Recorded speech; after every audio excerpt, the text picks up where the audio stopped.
আমরা এখনো সিলিকন ওয়াসিসের ভেতরেই ঘুরোঘুরি করছি।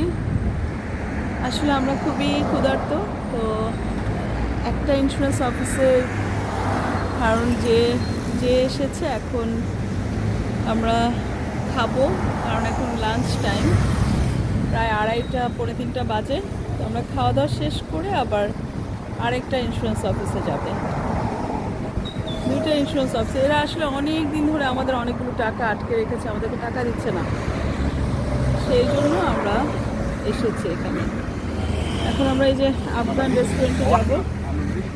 এই আফগান রেস্টুরেন্টটা পেলাম কাছে ধারে, কারণ আসলে টার্গেট ছিল স্টুডেন্ট বিরিয়ানিতে যাব। তো এই আফগান রেস্টুরেন্টটা রাস্তায় পড়েছে, সেই এখানেই খাবো ইনশাআল্লাহ। Inside can not seat. Yes.